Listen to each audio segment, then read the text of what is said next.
Howdy YouTube, and welcome to this episode of the Gunman. So this video here, we're going to be showing you guys how to fix some damage on a bumper bar.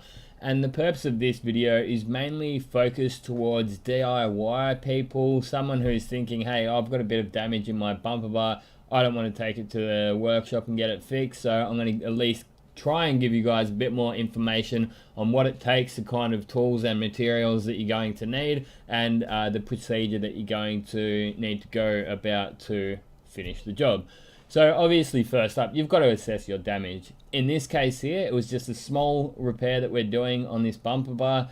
The bumper bar had been painted a few times, so they obviously hadn't done a very good job on it. They didn't prepare it properly, and the paint was flaking up as a result of that. So I looked at it and I decided all we're going to do is to paint half of the bumper bar, which is definitely doable. There was a little bit more damage across the rest of the bar, but we decided that a bit of a touch-up and a polish was going to do, and we ended up giving the entire car a bit of a cut and polish as well while it was in at the shop.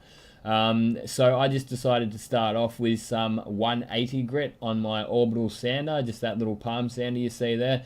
There's nothing to say that at home you couldn't use a block if you didn't have a compressor capable of powering a palm sander. For a repair this size, it may take a little bit longer than me with my Orbital sander, but you'd get there eventually. Start with the coarser sandpaper grit, like say 180, maybe 120, depending on how bad it was. If there was any low spots or dents there, you could use a bit of polyester filler, or bog, we call it, quite common in the workshop. You'd be able to put a bit of that in there, sand it out, make it so the panel is flat, and then continue on to your primer stage.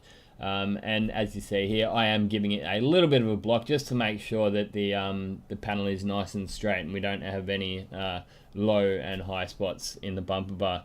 As it turns out, you get away with a little bit in bumper bars. Like on that line where I'm blocking now, that isn't quite perfect. There is a little bit of a low spot there, but part of that can just be how they come from factory, and you don't usually see a ripple in a bumper bar as much as you would in a flat panel on the steel bodywork. So yeah, 320 is what I'm finishing it off with before I go to the primer stage. Primer I'm going to be using is a UV cured primer. It's a great product, especially for stuff like this. If you can get your hands on it, it's a little bit more expensive, so if you are doing this kind of thing at home, I would probably just recommend using some 2-pack primer if you can get a small amount.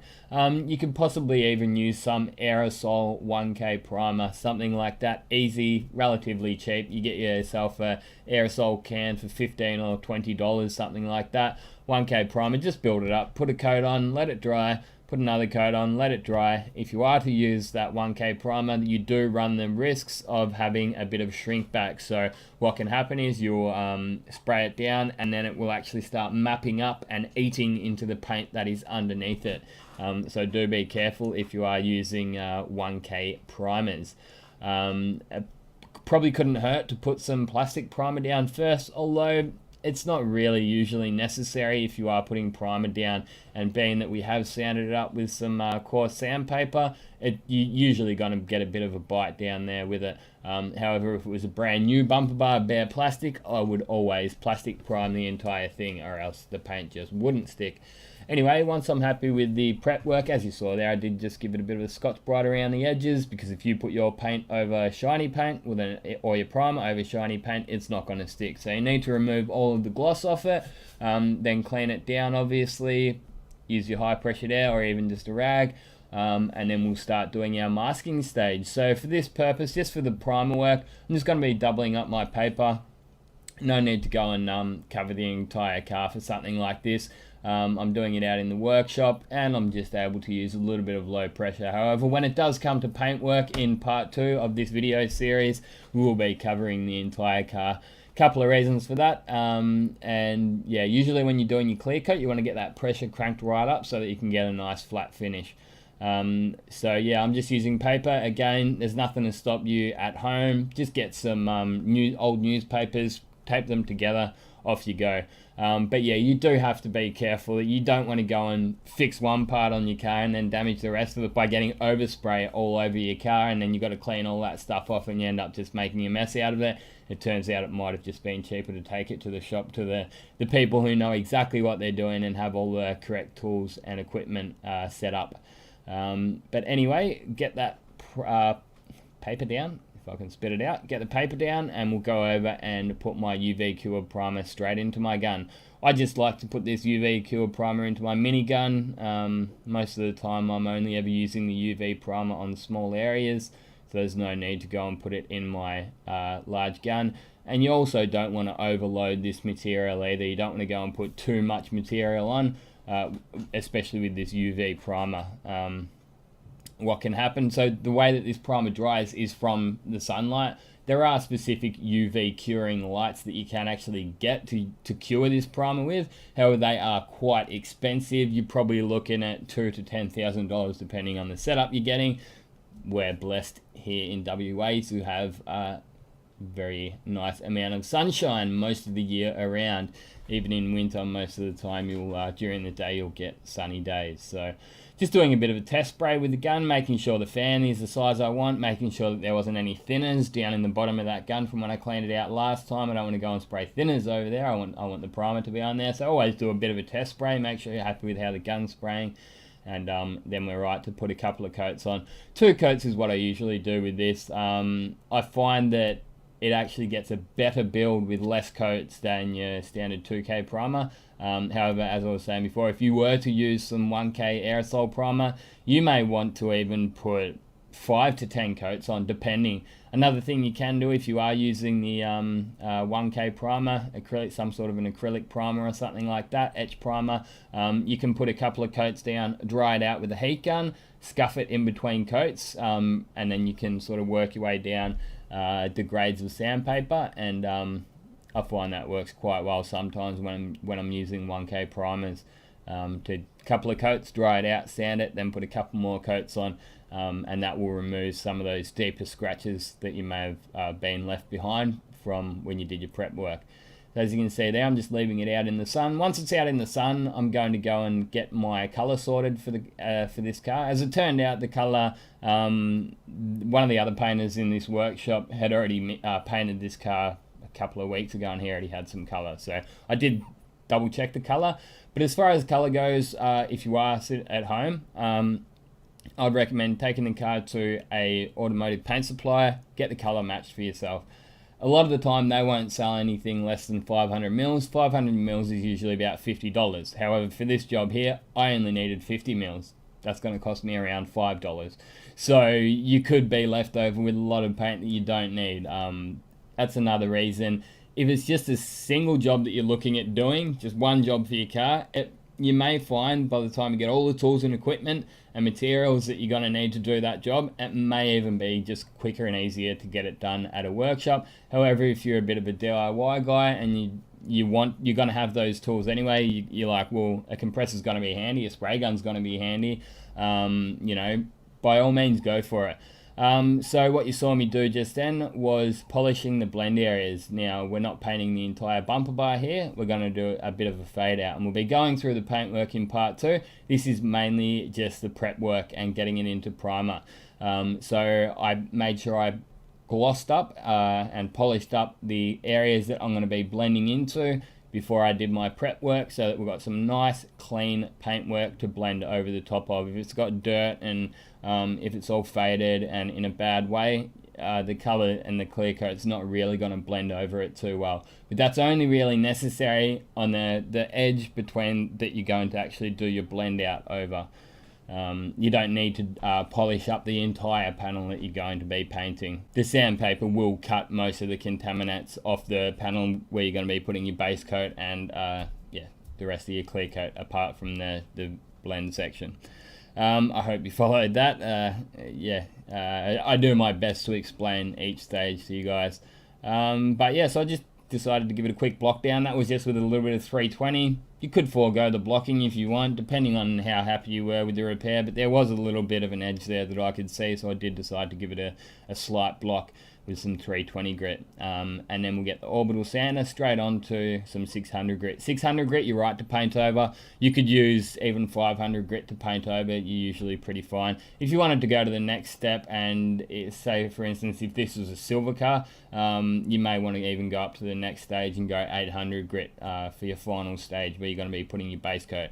So for where your base coat's going, you usually don't have to finish it off quite as fine as where your clear coat's going, or your blend areas for the color blend, not the clear blend. But yeah, for your clear blend, you'll want to finish that off with grey ScotchBrite, and keep in mind that ScotchBrites are color coded, so you can't just say, hey, here's a bit of green ScotchBrite that my missus washes the dishes with. That's what he used. He used this stuff. No, it is color coded. So red ScotchBrite and grey ScotchBrite are the ones that are commonly used in body shops. Very rarely you see green, and even white. So white is really extra super fine. Green is extra coarse. Red is just your standard coarse, and grey is your standard fine. So grey for paint work, red for primer work usually. Although you did see me use grey this time for my primer work, just because it was there and I just didn't have a bit of red sitting there anyway. So once I'm happy with the Orbital stage, I've removed those 320 grits. 320 grit scratches will most likely show up in your paintwork. That's why I didn't just leave it at the 320 grit stage when I blocked it. And now I'm going over the edges with a piece of 500 grit on one of those softback sanding sponges. Again, you could do this whole thing without Orbital sanders and without these specific soft pads. There's no reason that you couldn't get yourself some 800 wet or dry.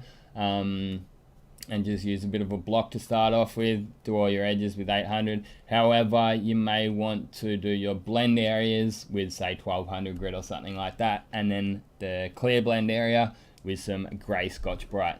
It turns out here I've actually found another little stone chip there, so I'll be mixing up some fine filler, some fine polyester filler, and we'll be putting some fine filler into that chip. And you're usually pretty right to paint straight over that fine filler. If you're going to use a rough filler, like a body filler, like a bog, bondo style thing, then you're best off putting a little bit of primer over it. But most of the fine fillers I've found, you're pretty right to paint straight over.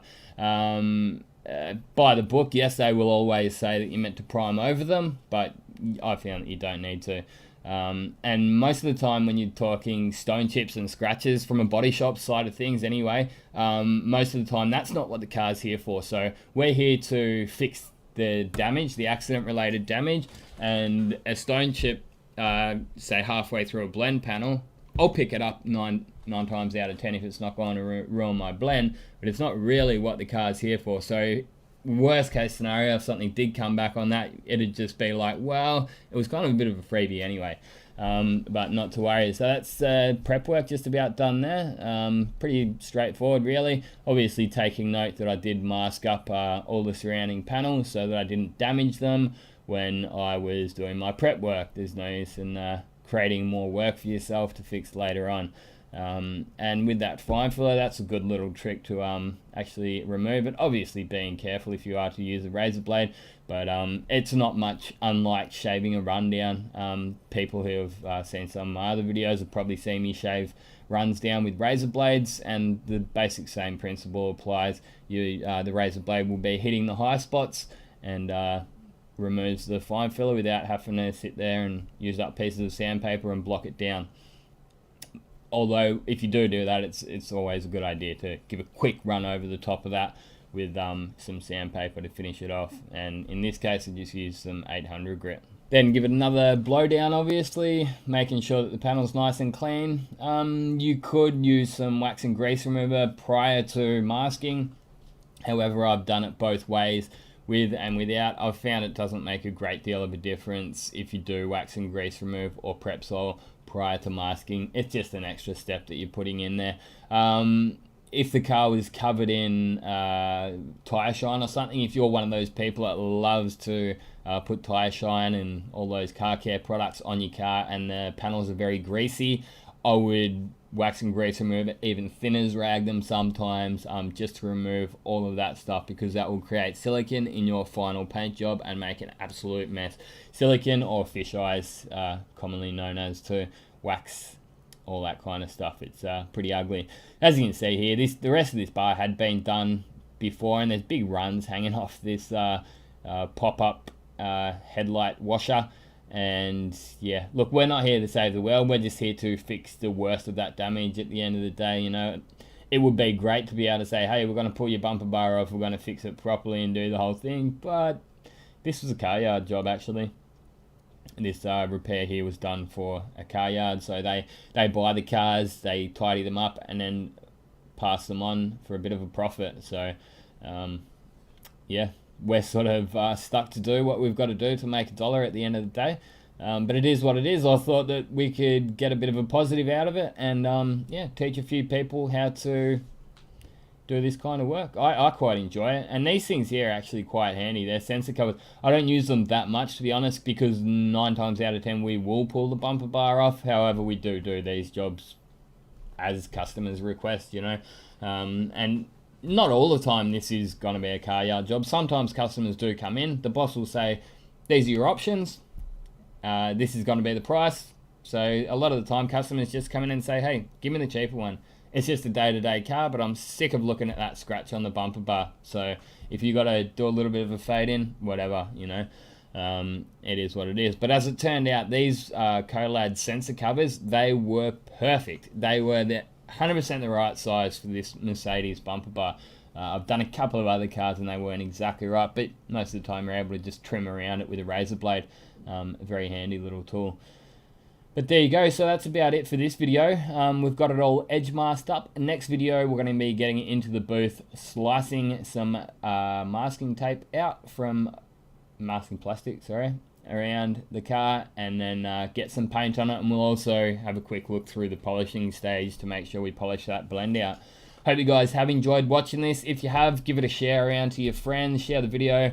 Give it a thumbs up, that always helps my channel. Leave a comment down below, I'll do my best to get back to any relevant questions. Now you've seen this video, get out there and paint some shit. Thanks for watching, and this has been another Gunman production. Goodbye.